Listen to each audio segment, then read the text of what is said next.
He is 100% worth it. He takes it to another level. Oh my God, I just fell in love with it. Thanks so much, Jay. Blew my mind. And it worked. I wanted to buy my thing. Jay is, I would say, the Yoda of sales calls, man. Just talking to Jay, he was so good at just taking what it is, seeing the opportunity and the value and the real reason we are making it. Talk to Jay, because he got it. He can definitely help you out. Talk to Jay. You're going to get a lot. You're going to gain a lot. I would absolutely recommend him for any position that you have. Jay's definitely the guy. Give him the chance, give him the opportunity. You won't regret it. He's good at what he does, so I highly recommend him, and I would book him before he is fully booked out.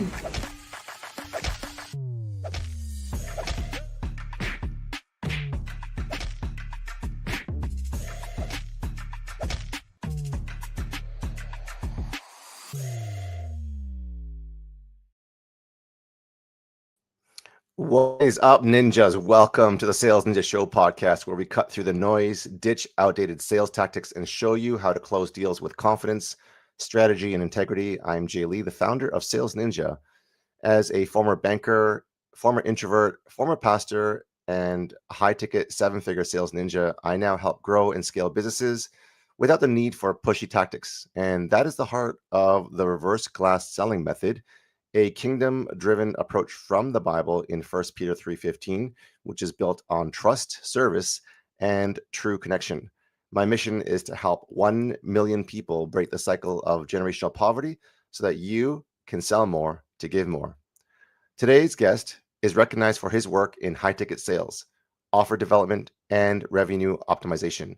He has closed over $25 million in one-to-one sales, led sales operations inside multiple 8- and 9-figure companies, and built systems that help entrepreneurs clarify their offers and convert without pressure-based tactics. So get ready to learn practical frameworks for offer design, ethical closing techniques that convert, and a raw story about resilience that shaped his selling philosophy. Put your ears on for strategies that you can use to sell more and give more. Please welcome Jeremy Sandell.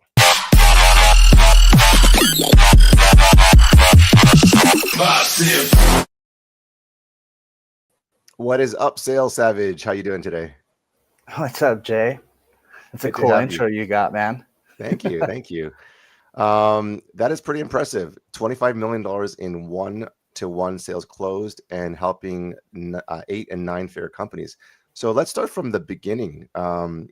Did you grow up in an entrepreneurial family? Did you grow up knowing sales and doing sales? How did it all start? Yeah, this was interesting because both of my grandfathers were both entrepreneurs. One had an HVAC company, and I didn't know this growing up. The first time I met my dad's dad was when I was like 20 years old, 21. And my other grandfather had like a liquor store, like a local liquor store in the neighborhood. But like nobody ever really talked to me about sales as a kid, even though both my mom and one of my uncles were in sales for much of the time I was growing up. Who was in sales? My mom and my uncle both. Really? What kind of sales? Yeah. I don't remember. My mom sold a lot of different stuff. She was like in network marketing, like in an office, doing like vitamin sales, a few other different things. And then my uncle was selling cars. Wow. Vitamins and cars. Yeah. Yeah. And how do they do with that? As far as I know, my uncle did okay. Like they made enough money to pay the bills and not be like totally broke. And my mom, I'm not quite sure, because eventually she moved into operations. And she did really well in operations, managing companies out in Los Angeles. Okay. So, and you can correct me if I'm wrong, but based on some of the information that our team gathered, you grew up sharing a 4-bedroom house with 13 people. Yeah. That's the only reason I know my uncle was in sales, because it was my mom and her husband, my aunt and her husband, my uncle's brother and his wife, their baby, all of my uncle's kids, all of my mom's kids. What? So it was nuts. So like when you ask like how did they do in sales, I'm like, well, they did okay, because like we could all afford to live together in that big, in that big family, but it wasn't like amazing. I can't even imagine what it's like to live in a 4-bedroom house with 13 people. And it says spent years in state group homes. I'm not even sure what that is and how that works. Yeah, so in America, we've got something called Child Protective Services, CPS. Yeah. And when when your parents have issues, there's violence, there's drugs, there's stuff like that, the state will literally just come in and take you. And then, and it's kind of weird because like in America, there's this idea you're innocent until proven guilty. Mm-hmm. But when it comes to CPS, it's the other way around. You're guilty until proven innocent. And I spent a lot of growing up really like angry at the government in general.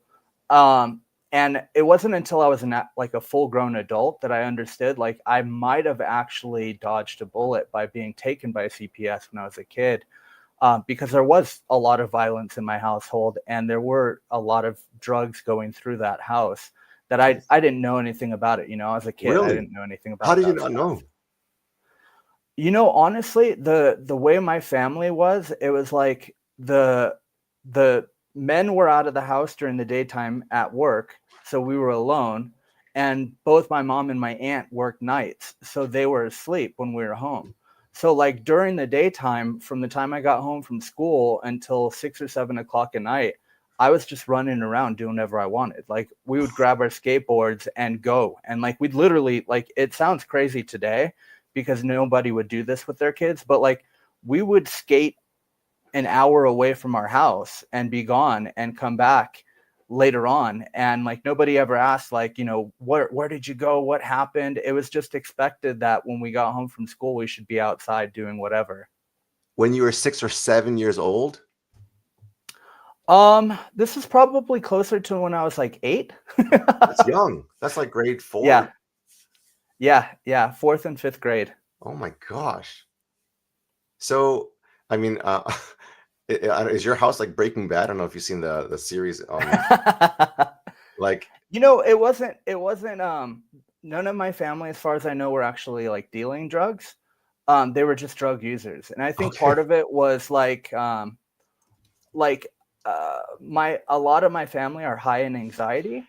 And I think what it was like they were just like they're high anxiety, but they're also working like 10 to 12 hours a day and then taking care of all these kids and grocery shopping and cooking and all this other stuff.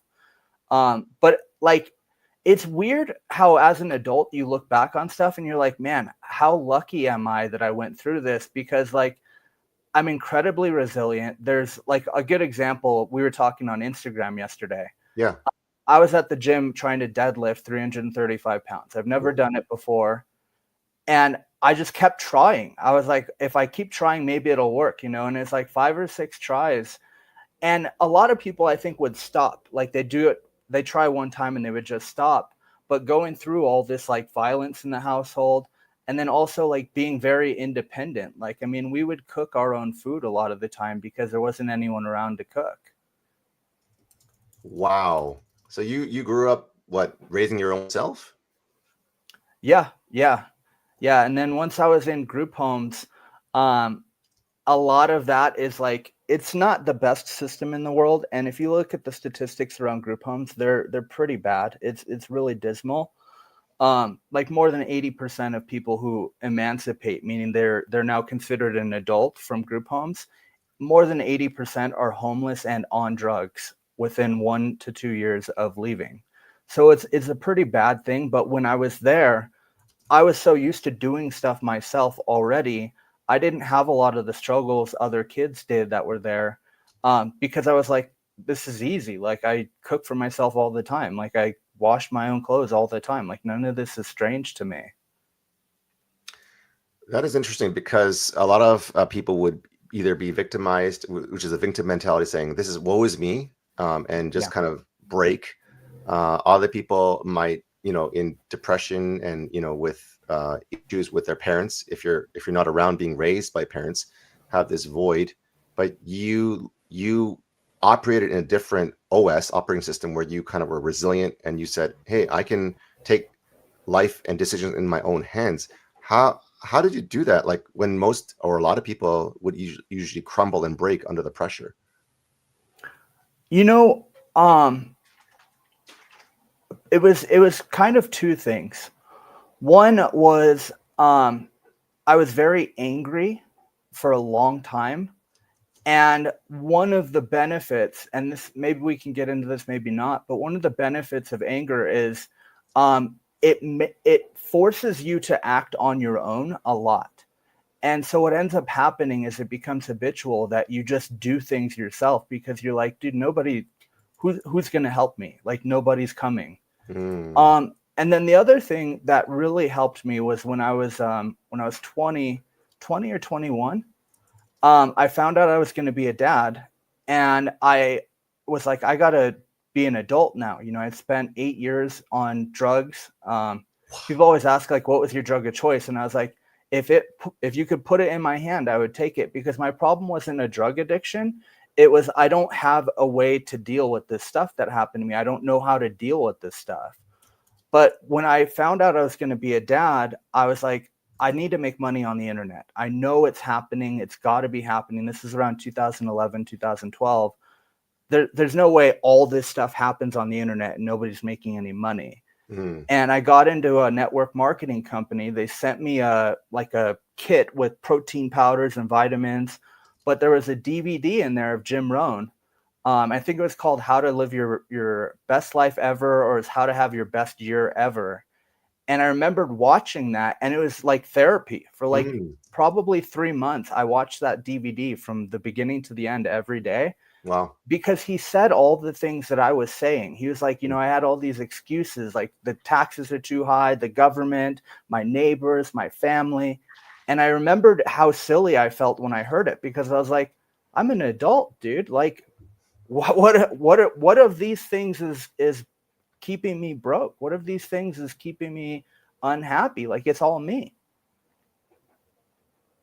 So that's crazy. So I can't even imagine being a father at 21. So you have many children, and how old are your children now? Just one so far. I've got a 12-year-old. Okay. Probably that'll change over the next couple of years. The goal is this is going to sound crazy. The goal is to have 10 kids. What? Wait. Are you in a relationship or married right now? I'm engaged. I'll be married within the next 3 to 4 months. Oh, congratulations. Yeah, thank you. Yeah, you know, the reason why I want to have 10 kids, because you know how they say you're the average of the 5 people you spend the most time with? Yeah. Well, kids are the happiest people on the planet. So I'm like, look, most of the adults I know, they're very serious. They're very like goal and money oriented, and they don't know how to just play and have fun and just like screw around a little bit. So the idea is you got 10 kids, they've got their own government, they do their own stuff to a certain extent, but you're surrounded by happy, creative people. And going back to what you're saying about the Bible, you know, it's like, as far as I can tell from reading the Bible, one of the best things that happens to human beings as a result of God's presence in our lives is having children. I can't think of anything like when I had my son, I just remember thinking to myself, like, wow, like, not only is this like a blessing and I'm very happy, but it was also like, I know who I have to be now. Like, I know I'm thinking in very long-term stages, as opposed to just thinking about what do I want to do with my life today. Wow. So that DVD from Jim Rohn changed your life. Yeah, it was crazy. He had already passed by then. I was so bummed out when I found he had already passed, because I was like, I wish I could have thanked this guy, because this DVD absolutely changed the way I thought. Like, and it wasn't a little thing. It was like, I went from the guy who is like, I'm smoking weed from the time I wake up to the time I go to sleep. Wow. I was smoking like 1.5 to 2 packs of cigarettes a day. All my friends were heavy drinkers, so of course I was a heavy drinker. I'm coughing up blood. Like, I'm just not doing well. And I'm pissed all the time. I'm just so angry.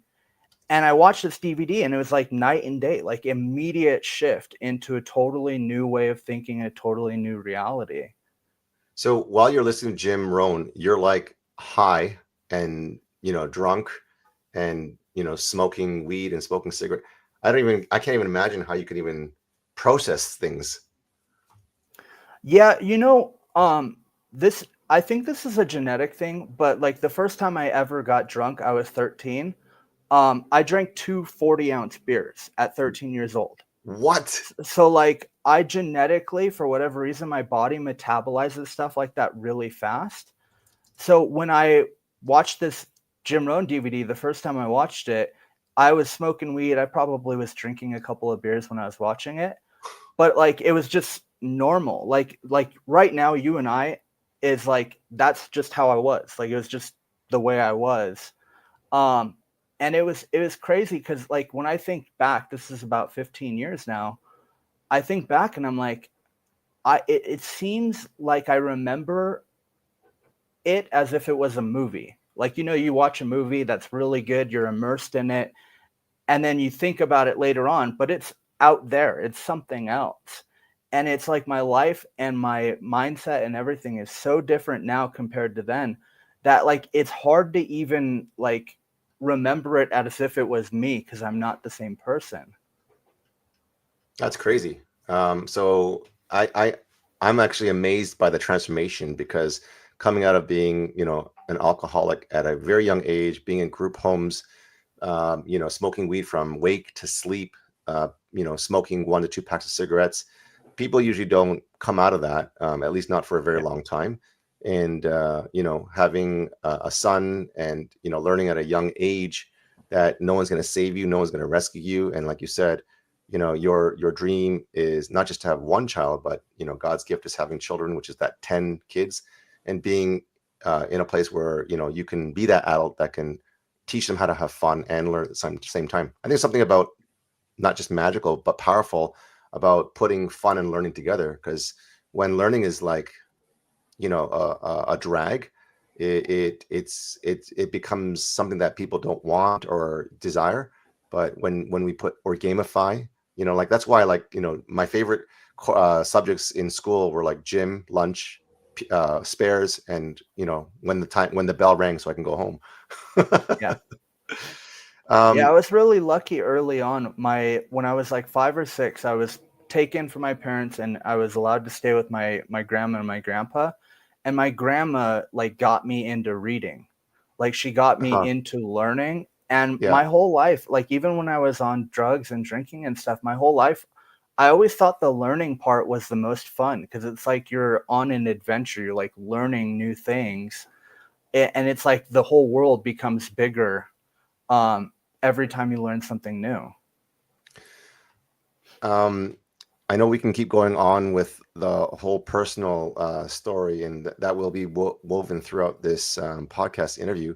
Yeah, I want to transition a little bit to startup challenges and scaling strategies because you talk about this upbringing that was pretty rough, and you became very resilient. What are some early signs, you know, when we talk about offers that monetize and offers that do not monetize or scale, and what do you do to fix them? Yeah, I mean, I was lucky that I learned a lot of this from guys that were 20 years my senior that had a ton of success. But like when it comes to new offers, I always tell people like write down all of the things that you would want if you were your own customer. And ideally, especially focus on things that seem unreasonable or unbelievable. What most people do when they put a new offer together is they're like, oh, so-and-so has this kind of problem and we can do this, this, and this. And those are usually the least exciting parts of an offer package. So what ends up happening is they might launch paid ads, they might post on their socials, and they don't really get anywhere with it. What I typically find is a good early sign with a new offer, especially, is if you get a sale the first day, even with no ad spend, you're probably onto something. And then from there, you just what'll happen is it'll be choppy, especially if you're not paying to run ads. It'll be a little bit choppy. You'll get a couple sales, you feel excited, and then nothing happens. And you're like, okay, what do I do next? The best thing I've found is literally get your first couple of sales as quickly as you possibly can, and then hyper focus on delivery. How do I really fulfill this that this person is like telling me, verbally saying to me, I'm so happy that you guys are working with. Like, if somebody says, I'm so happy to give you my money, then you know, okay, we've got something here fulfillment wise that we should be scaling. Especially in the space that I'm in the agency space. The average agency can retain a client for about 3 or 4 months before they lose them. A big chunk of that is nothing about what they're doing creates raving fans. Nothing about what they're doing is so exceptional that people are like, I'd be stupid to stop spending money with this company.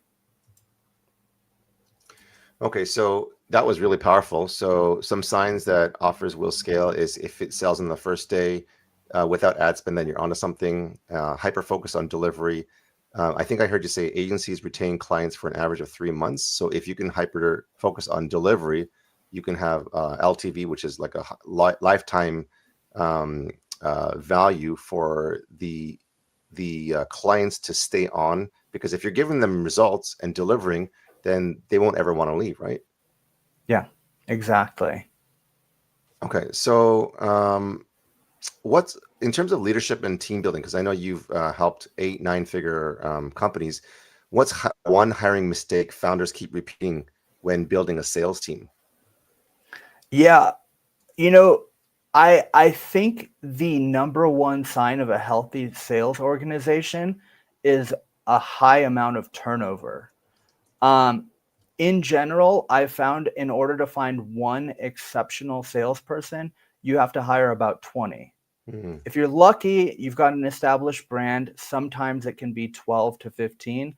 Typically, you're going to have to hire 20 salespeople to find one exceptional person.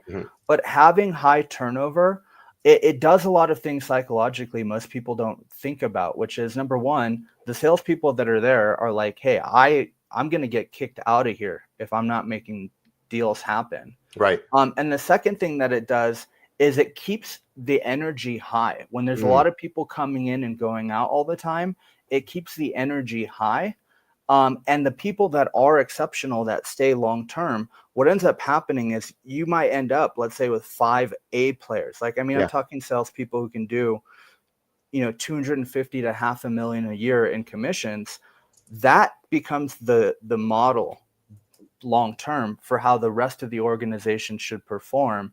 But the other thing is, a lot of really great salespeople tend to be kind of like me, like they're self-starters. They start figuring stuff out on their own. They're not waiting for somebody to say, oh, here's how we should text people. Here's how we should email people. They're just going to experiment on their own. And sometimes it's not good, right? Like, that's part of the experimenting process. They'll do something and you're like, dude, why did you do that? Yeah. And they're like, well, I thought if we did this.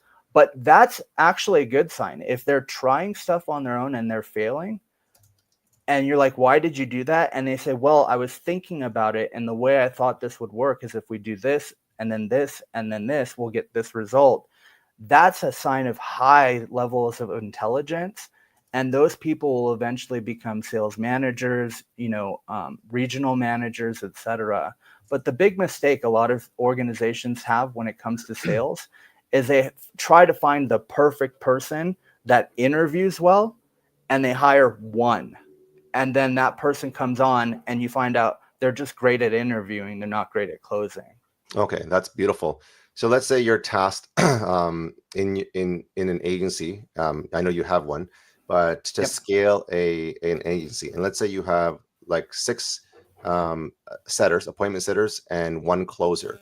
And you're onboarding them. How long do you give them where you find out with the exceptional A players, whether you're testing, experimenting, before you found the right A player, like 1 out of 10 or 1 out of 20? And how do you test that out in the experiment, and how long? Yeah, I typically only give people 3 to 5 days. Oh, wow. And what'll happen a lot of times, people don't realize, is the reason why there's so many salespeople is because the barrier to entry for doing sales is, can you speak the language you're selling in, which qualifies 100% of most countries. And so I make it really short. I'm upfront with people. I'm like, hey, look, we're going to run a 3-day experiment. If it seems like there's some promise here, or you're closing deals in that first 3 days, we'll keep you on longer. If not, we'll just part ways. That's just how it's going to be in our company. That's the way we run things. I don't typically find, like, let's say you bring in 20 people, at least 5 of them aren't even going to pick up the phone. It's nuts. Like, at least a quarter of the people won't even make more than a couple of phone calls per day. Another 5 or 6 of them are going to make some calls, but it's real spotty. They might make 20 calls and then they screw off for an hour and then they come back. You'll have, 1 or 2 people that absolutely stand out, and everyone else, they'll put in the effort, but they just don't have the skill and they just don't understand the psychology behind selling.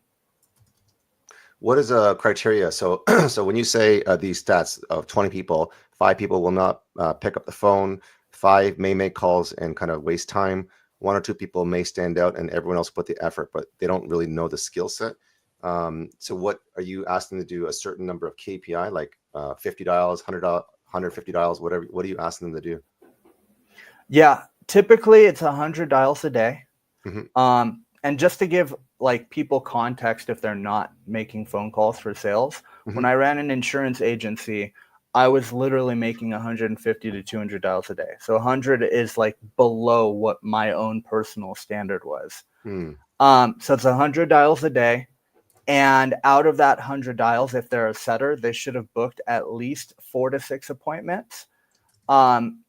Some of them will book more, and those will typically be the people who are overbooking. They're just not qualifying. They're just trying to get people on the calendar.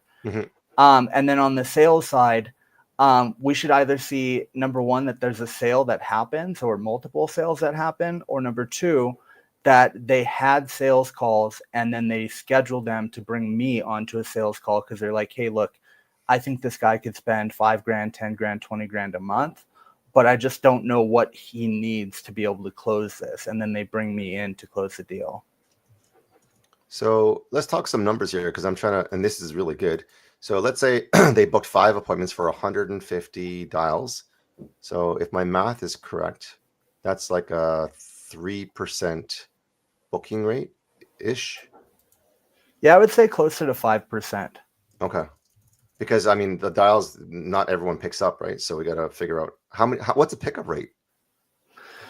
So if you're doing B2B sales, typically your pickup rate, I don't count the secretary answering the phone as a pickup rate. I only count getting to the decision maker as the pickup rate.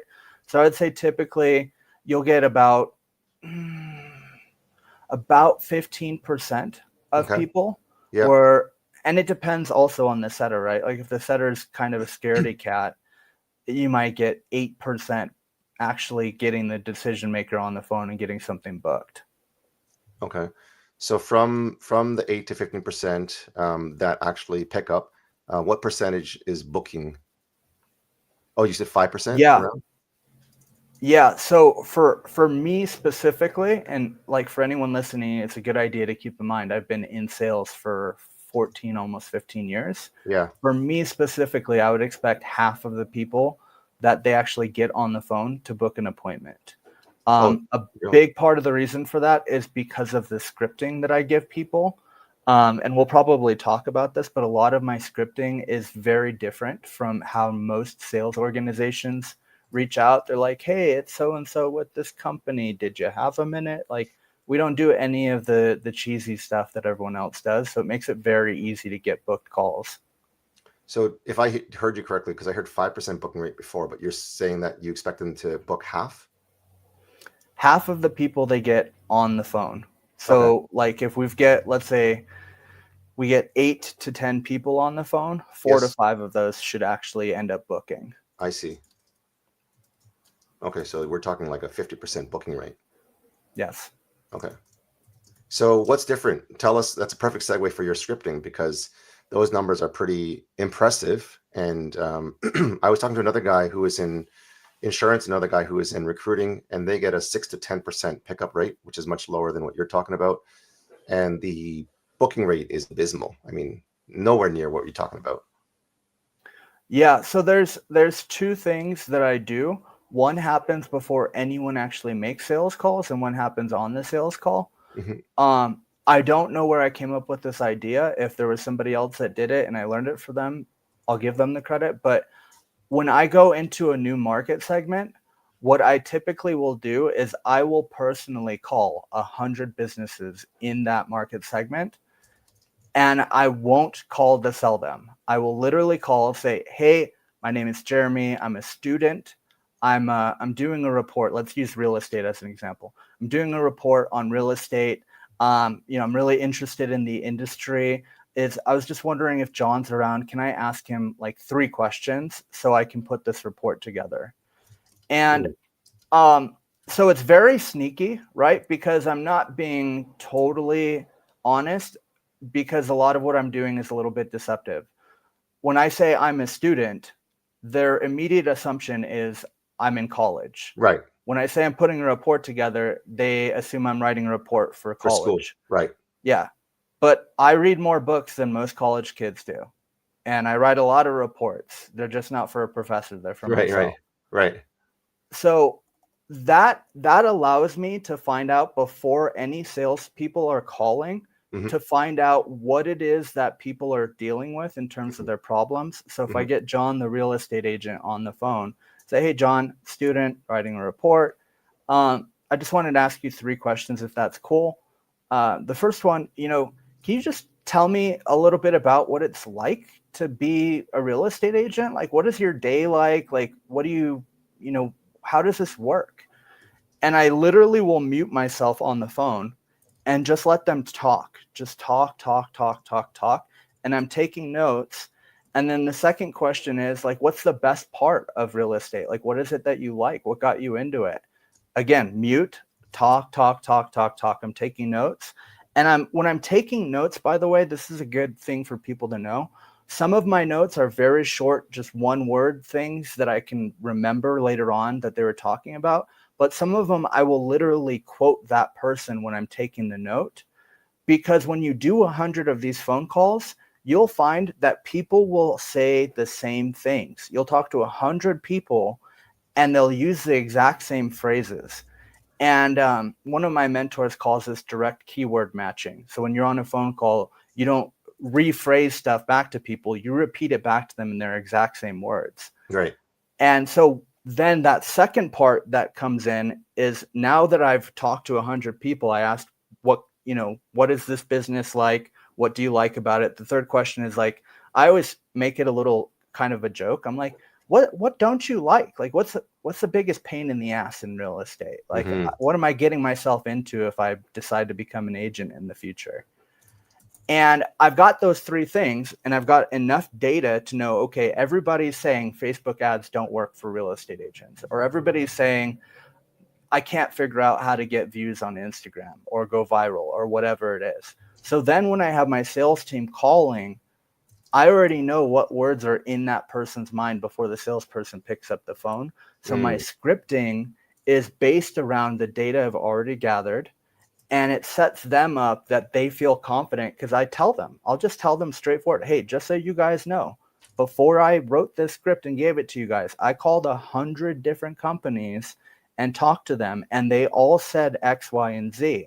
So don't feel nervous or not confident. Like, we know more about their business than most of them do, because they don't call each other. And so obviously I train my team on how to get past gatekeepers. The main thing I tell them is, like, just let them know you're not there to, like, hardcore pitch them and be an annoying salesperson. Like, it's not like that. And typically we try to make sure we have something that we can give them for free. Since I'm in the marketing space, a lot of times that's like me doing a 20 to 30 minute full audit of their website and socials, and not just doing an audit and telling them what's wrong, but literally being like, do this instead. And then on top of that, I'll usually give them scripts for content for an entire month just for taking the call with us. And a lot of people that are listening to this are probably thinking, like, how can you afford to do all this work when 5% of people will actually buy? So if we've got 100 booked appointments, only 5 of those are actually going to buy. Well, number one, we charge enough money that we can afford it. And then number 2, there's a lot of people that won't buy from you but they'll be so happy about what you did that they refer their rich friends that will buy from you. And so part of that is just making sure the sales team knows we've got more data than they do. And here's how to present this in a way that you guys aren't coming across as like slimy, sleazy salespeople, but like genuinely caring human beings that really want to actually impact people's businesses. Amazing. So I'll give you a real use case scenario, and this is where the best, the principles and the theories, kind of work in real life. So with one of the agencies I'm helping grow and scale, we did 2 days of calling, and we had about a 68% pickup rate and about a 38 to 50% booking rate from a free. We're going to offer them a free optimized YouTube video, for example. And so about 38 to 50% of them said yes. And there's other people who are skeptical because they're like, how can I trust you? How do I know all these different things, which is fine. And we have ways to overcome that through objection handling. What you said, so before the call, you talked about, getting the market research. During the call, you said, because you've made the 100 calls, you have X, Y, Z, the different pains, the different. So we know all those things as well. How in this situation would you recommend, getting more people to want to take the free optimized video, and from there, we can get much better results. And let's say they have in their real estate YouTube video, they have 123 views in 3 weeks, and then in 5 business days, we return the optimized video, the same one they've already done, 123 views in 3 weeks, and we get 1.2 thousand views in 5 days. How would you recommend, us getting people to take the free video, which is the lead magnet, and then we book a call from there because we need to show them the results? What would you recommend? Yeah. So Charlie Munger, Warren Buffett's business partner, talked about there's 25 cognitive biases. And what screws people up a lot is that they don't actually use enough of them when they're trying to build trust. So like what you guys are hitting on is reward, right? Like you're giving free stuff, so it's an immediate reward. But you're maybe not, and I haven't read the script, so I don't know, but maybe you guys aren't hitting on authority enough, right? You're not saying like, hey, look, just so you know that we're not wasting your time. We just did this last week, or we've done this with this company, or we've done this with this company and gotten them X, Y, and Z results. Authority is really powerful. I find there's a cognitive bias called association bias, which is basically a way of saying, if I quote Charlie Munger right now, the people that are watching this unconsciously are going to associate me with the traits that they recognize from Charlie Munger. So if people say, oh, Charlie Munger's really wise, he's, very common sense. If I quote him a few times while we do this podcast, people will walk away having that same sense about me, even though they're not my own words. Mm-hmm. And so one thing that I found was really effective when I was trying to figure out the sales thing, I was like, I don't know what to say and I don't know what to do. I made flashcards of the 25 cognitive biases. Mm-hmm. I'd go to the gym and be on the treadmill for 30 minutes, just flipping through them. And it just becomes habitual to start using them in the way that I'm writing scripts and the way that I'm talking to people.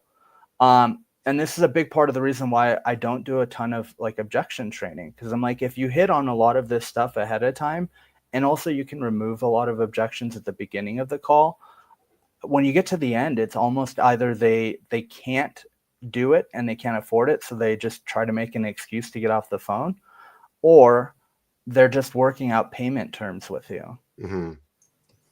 So speak about that, because, so that's really amazing that when you can be able to show the authority and the cognitive biases, it really becomes a matter of a payment plan or can't afford it. Some sales coaches will, loop and, objection handle I don't have money. So you got on this call because you wanted to solve this problem. How much longer do you want to go with not solving this problem? And so it almost becomes like this, I don't know if you call it manipulative, but saying you got on this call because you wanted results, and kind of calling them on it, which is accountability. How much is too much? Like when you talk about, pressure, non-salesy pressure, but some people may need that push. How do you balance the scales between, when you know that someone you can change their life, and the next day, some of these people who say they can afford like a $3,000, $5,000, $10,000 coaching, they'll buy like a $1,500 iPhone 17 Pro Max that does nothing for them, right? Like, how between what some call pressure, and some people are kind of over the top, and that's why that salesy thing comes out, versus that you can help them and you can change their life, and if you call them to account and call their BS and the smokes and mirrors, how do you finesse between that? Yeah, I feel bad I didn't ask you earlier. Are you married? I'm married with 3 children. Okay. If you want to sleep with your wife tonight, is the best time to try to get that locked in when you guys are arguing about where to go for dinner?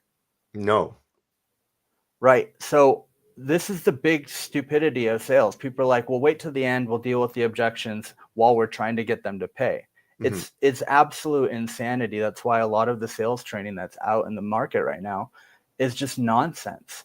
It just doesn't work. You can't get what you want in the middle of an argument.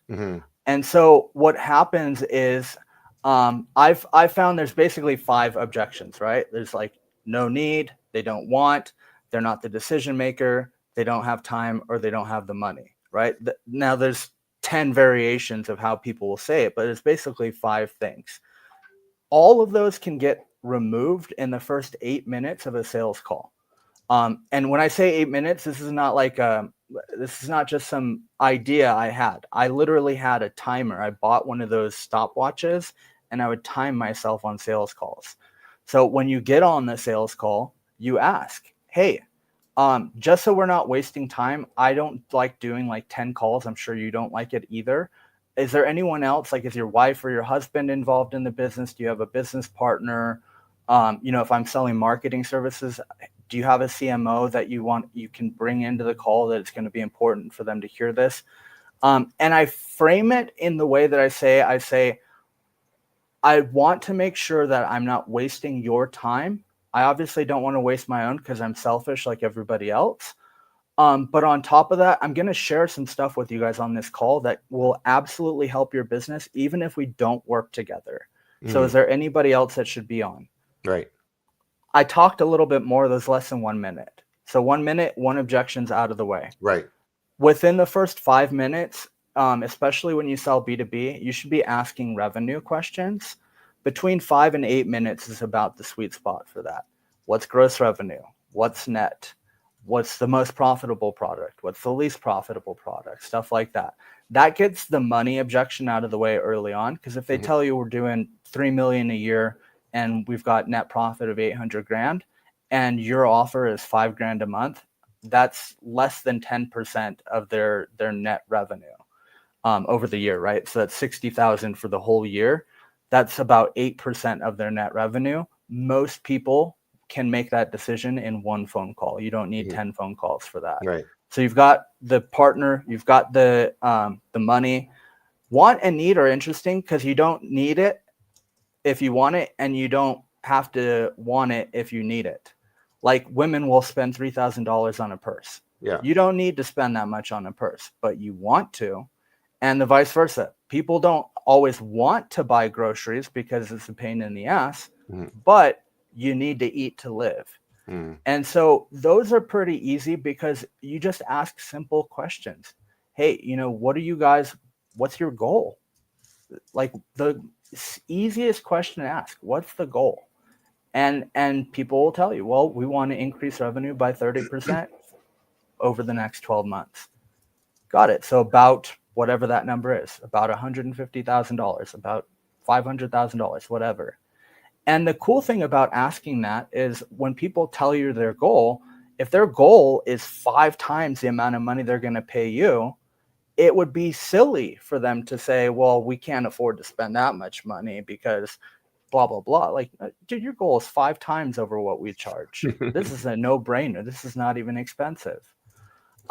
And then when it comes to just like the rest of the call, it's just being systematic in a way that doesn't feel like a salesperson. So most of my calls, the beginning of the call is just big picture, like what's the goal, what's the biggest problem, like how long have you guys been working on this, like what do you feel like is the main thing you need.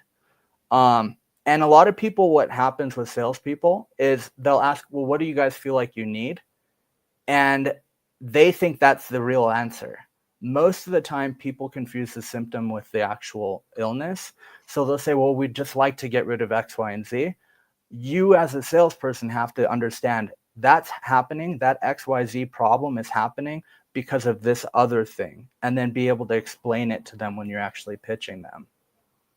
That's powerful. I love how you get rid of those objections within the first 5 to 8 minutes. I just want to recognize the people who are watching. We had Zoe who said hello. We had Vinblocks. It's interesting. I see your background is 5 and 7. That's not time, right? What is? Yeah, I'm staying at an Airbnb in Mexico, and they've got this big clock on the wall. Okay. But they forgot to put the actual hands on the wall, so it's just the numbers. but the numbers are not in the right spot. Oh, it's reversed. It's flipped because of my camera. No, I mean, like it should be like a 3 and 9, shouldn't it? Oh no, there's the 6. Oh, okay. That's confusing. Okay. Dave is also watching, so he says hello. And Jay Moss says thank you with authority. Also want to comment on this. If you're selling in the US, there are also FTC rules. You have to market by which influence what you can say and what you cannot say. For instance, apparently you cannot ask people what their goals are anymore or something like that. I gather that is what Anik Singhal got sued for. I don't think that's what Anik Singhal got sued for. He got sued for, and don't quote me on this, for making claims on, guarantees or, what they could get. And then they had to scrub through the sales calls. And each time they made some sort of promise, they got penalized even higher. You can ask, and correct me if I'm wrong on this, Jeremy, you can ask them what their goals are. You're not promising results. And that's where you have a disclaimer saying, these results may vary. We don't, promise these results unless you have a guarantee. You want to comment on that? Exactly. So you can ask people what their goals are. That's called freedom of speech. You can ask basically anybody whatever you want, to be honest.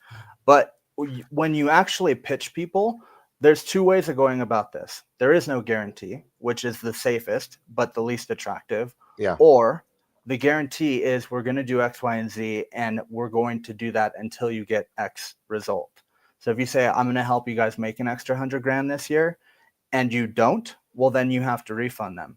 If you make that, let's say $80,000, you might do a pro rata. In a contract, it's called pro rata refund, which means instead of giving them a full refund, you give them a 20% refund because you missed the goal by 20%. But you can absolutely ask people what their goals and obstacles are.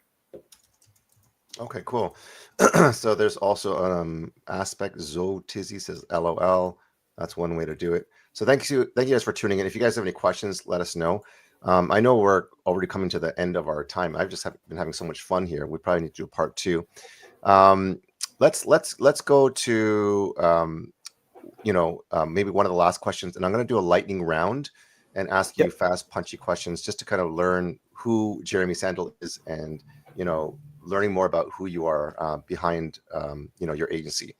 So I have this mantra where it's, sell more to give more, because growing up as an immigrant, growing up as an underdog, and, being a former pastor that struggled financially, that I vowed to God to use the platform and whatever influence that he gave me to help people sell more so that they can give more. What does that mean to you personally?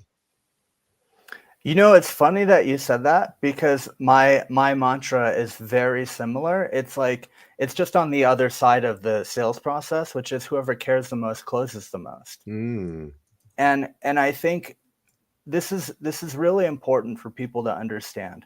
If you look at the etymology, like the origin of the word sell or to sell, the original meaning of that was to hand something to somebody or to give something to somebody. So I love that that's your mantra, because I think we're both in alignment that, like, the whole purpose of sales is not to convince people to give you their money and to get things from other people, but to find a way to get people to open their hands so that you can give them something that will improve their life, improve their business, improve their relationships, etc. Amazing. I love that. So a couple of lightning round questions, just whatever comes to the top of your mind, just kind of rattle off what comes as the first reaction. Favorite morning habit that fuels sales performance?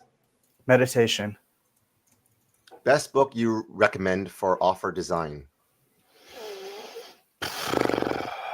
Alex Hormozi's $100 Million Offers. And the next one will be the one that you write. Is there a book on the way in the Eventually, yeah. I actually yes, it's funny you asked. I just put in my notes yesterday an idea for a book that I wanted to write. There you go. Because I've been writing as a copywriter for 9 years, and I've been writing music since I was like 7 or 8 years old. So I was like, really? why haven't I written You're a musician book? as well? Yeah. That was my original goal in life, was to be a rock star. What do you play? Guitar. Nice. I'm also a musician as well. Guitar, piano, keyboard. Nice. Okay, so one sales myth that you want to kill today. Objection handling is overrated. I honestly think if you just do the right thing, people know how to buy. People, especially in America, people want to buy.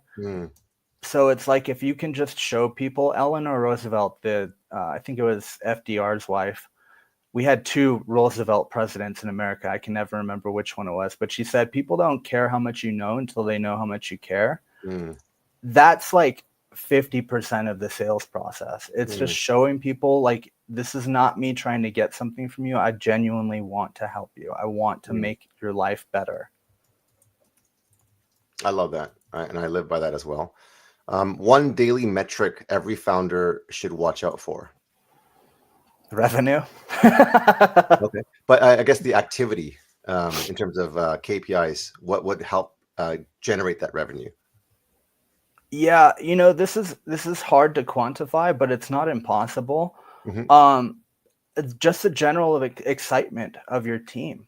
Like, if you're noticing on a scale of 1 to 10, 1 being like depressed and unhappy and 10 being like Disneyland level excitement, if your team is typically around an 8 or a 9, it's not going to be that hard to have a successful business, because excited people are creative. I love that. Excited people are creative, and that's why they can produce and do amazing things. 3 words that describe your selling philosophy. Honesty, integrity, empathy. And what was the last one? Empathy. Love it. Okay, so we have a couple of ways that you guys can connect. You can subscribe and like on Jeremy's YouTube channel over here at the bottom. You can connect with him at jeremysandell.com. You can also connect with him on X and also on Instagram. And one way that you can actually really learn more about sales is joining his school community, the Stealth Closer community at stealth-closer-school. Amazing. Thank you so much for your time today. And any last words for people who really want to connect with you and learn how to grow and scale 6, 7, 8, 9 figures? Yeah, I mean, if there was one thing I can leave people with, it's like, just change your mindset around what selling is. It's not your job to get whatever you can from people. It's your job to really make people's lives better. And what you'll find if you do that, and that's your primary way of operating, is it'll feel illegal how easy it is to close sales, because you're not there trying to get something. You're just like, I don't know what's happening, man. People just keep paying me, and it's weird. Like, I'm not doing anything. Like, I'm just giving a damn. So I would recommend anybody who's got like a negative view on sales, just change it for yourself and watch what happens with your sales calls. Amazing. Miles, thanks for tuning in. I know you came a bit late. You said you missed the beginning. You said you love to watch the replay. So we are on Facebook, LinkedIn, YouTube, Instagram, so you can check out all the socials there. All the replays are. This is like episode 155-ish. So there's a lot of these. And thank you, Jeremy. This is absolute gold. I learned a lot. I know everyone who's listening to this podcast, either live or the replay, will be learning a lot. Lots of gold nuggets that you dropped. And again, because we ran out of time, we have to do a part 2. Again, thank you so much for tuning in to the Sales Ninja Show podcast. We are here to help you to sell more, to give more. Until next time. Again, Jeremy, thank you so much. You're amazing. Yeah, thank you. Okay, take care, everyone.